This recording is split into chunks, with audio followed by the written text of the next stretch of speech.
Le 22 janvier commençait une campagne de crowdfunding sur Kickstarter pour un artbook qui est proposé par Funforge autour d'un jeu qui existe depuis quelques années et qui a marqué l'histoire du monde ludique par plusieurs choses. L'une, c'est que le jeu est original de plusieurs façons. Le monde dans lequel il évolue est le Japon, on fait une balade, mais ici, pas de course, pas de combat. Il faut prendre son temps, voyager, récupérer des objets.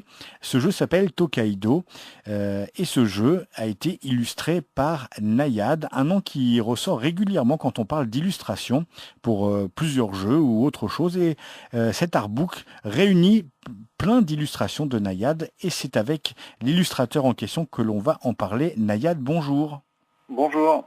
Avant de parler de cet artbook proposé par Funforge, j'aimerais qu'on parle un peu de vous. Le monde du jeu n'est peut-être pas le monde dans lequel vous travaillez le plus souvent. Est-ce qu'on peut savoir d'où vous venez et quel cursus vous avez suivi avant d'être illustrateur ludique? Alors j'ai fait quelques études dans le monde du dessin. Moi, à l'origine, je viens de l'architecture et du design. Bon, c'est des études qui m'ont pas plu.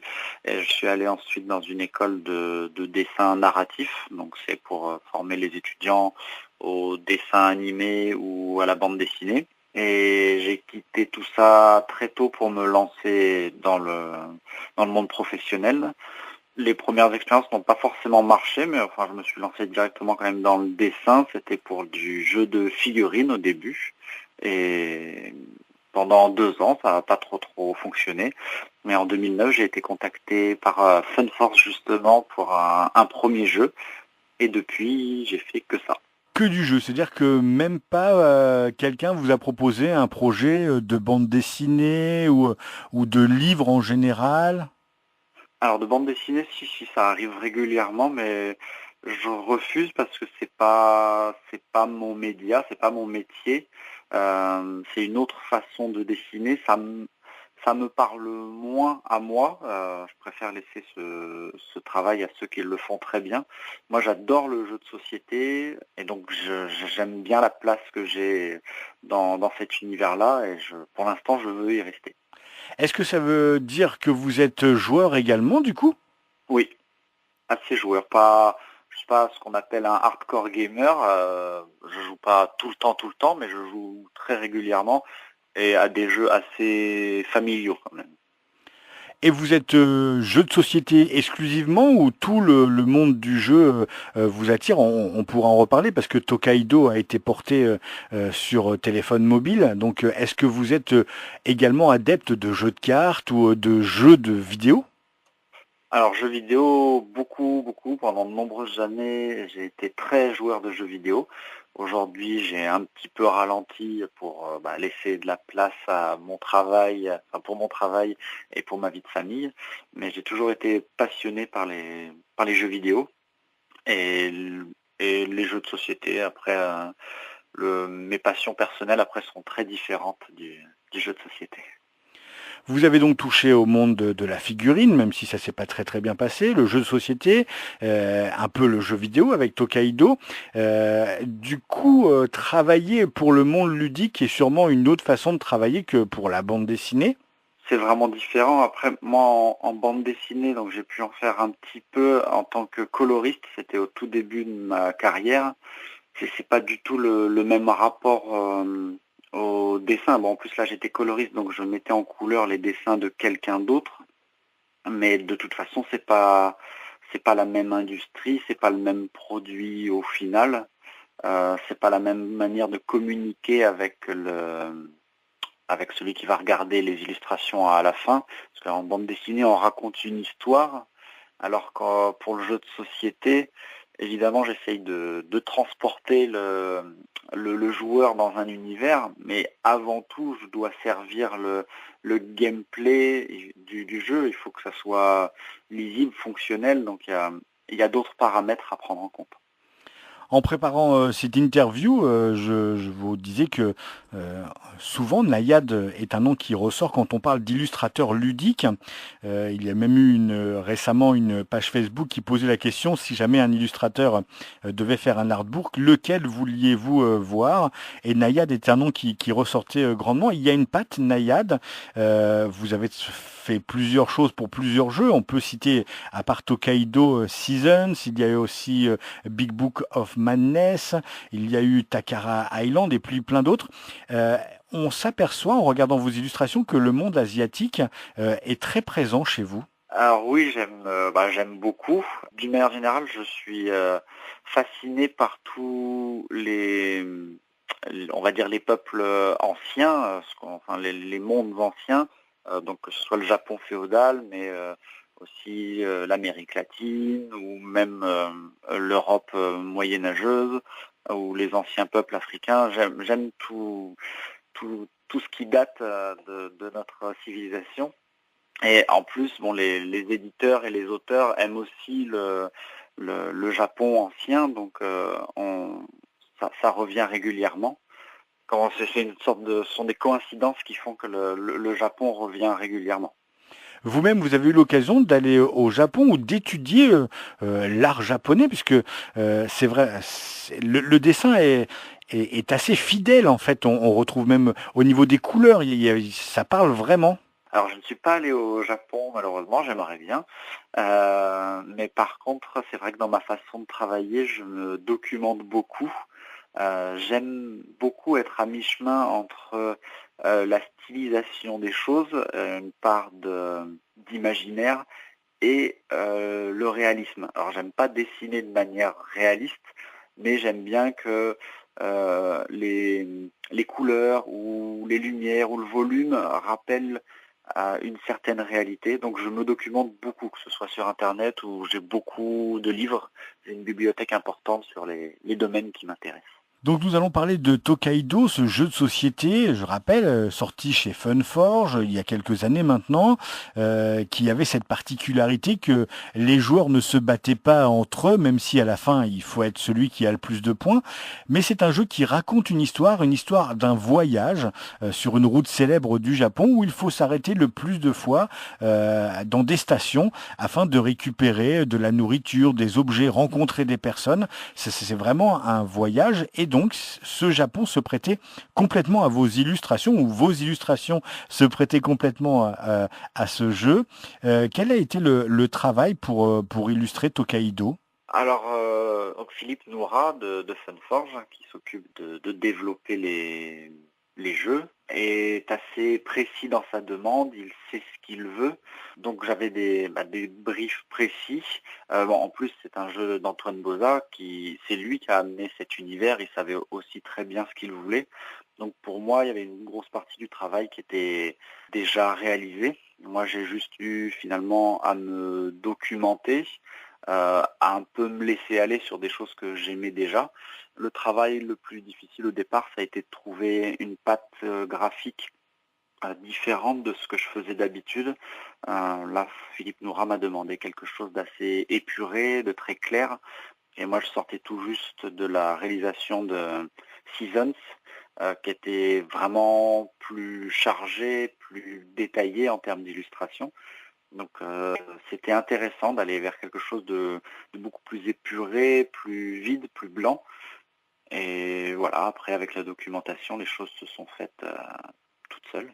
Les personnages de Tokaido ont cette particularité que ils sont vraiment reconnaissables entre tous avec ces yeux effilés, ces visages allongés et puis ces couleurs pastel et ce blanc très très présent dans Tokaido.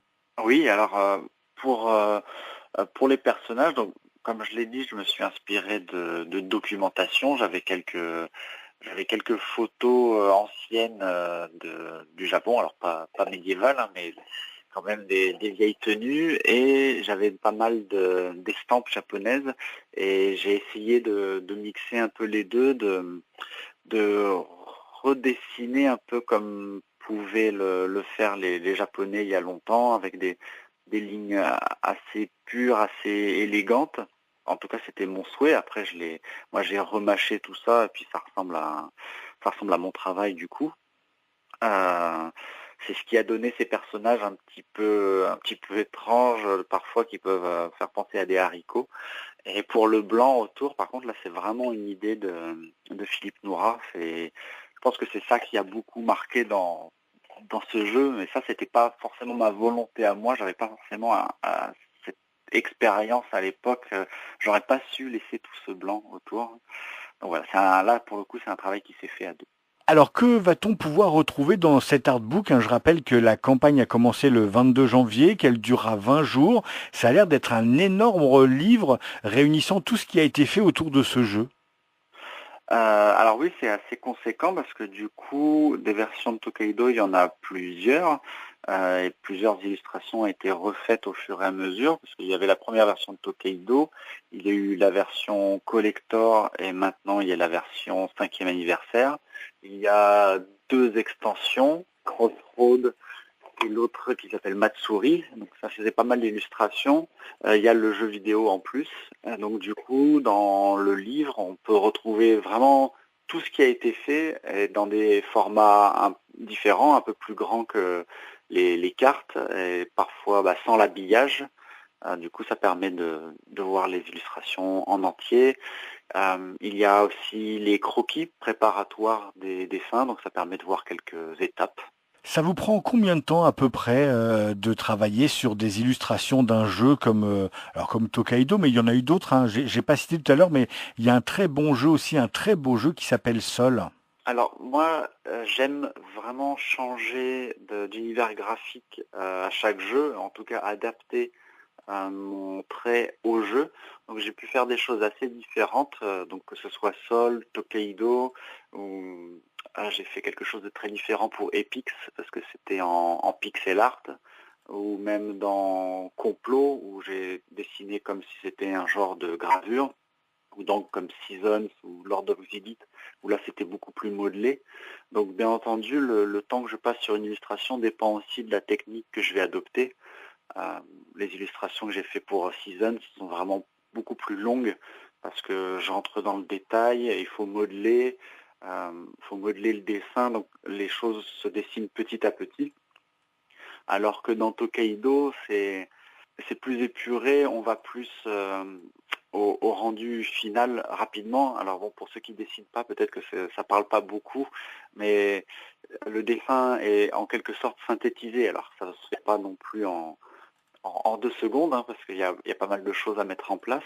Mais euh, pour deux dessins de la même taille, un sur Seasons et un sur Tokaido, j'irai généralement plus vite sur celui de Tokaido. Après, du coup, ça peut me permettre de travailler sur d'autres choses à côté. Je ne sais pas si je réponds tout à fait à la question. Si, si, parfaitement. J'aimerais aussi que l'on parle du jeu vidéo parce que le jeu vidéo sur téléphone et tablette a cette particularité qu'on a vraiment l'impression que c'est le jeu de société avec des personnages qui se matérialisent, qui bougent. Votre travail, il a été également présent dessus. Comment on passe de l'univers 2D à l'univers 3D quand on est illustrateur? Alors moi, j'ai vraiment rien fait sur le jeu vidéo. Chez Funforge, il y a un artiste 3D qui a repris toutes mes illustrations et qui a tout modelé lui-même. J'ai même pas eu besoin d'intervenir pour faire des vues en perspective des bâtiments ou des personnages. Il a tout super bien réinterprété. Donc moi finalement, j'ai vu le résultat final et je ne suis vraiment pas intervenu. Pour l'artbook, je reviens sur l'artbook, c'est une campagne Kickstarter qui veut dire que il va sûrement y avoir des surprises, des stretch goals. Est-ce que vous avez déjà préparé quelque chose ou est-ce que ça reste une surprise? Alors, je ne sais pas exactement ce que j'ai le droit de dire. Des stretch goals, il y en aura, hein. C'est classique dans les campagnes Kickstarter. Je ne sais pas exactement tout ce qui a été préparé, parce que même si je suis en communication avec l'équipe de Funforge, je les laisse gérer ce genre de campagne.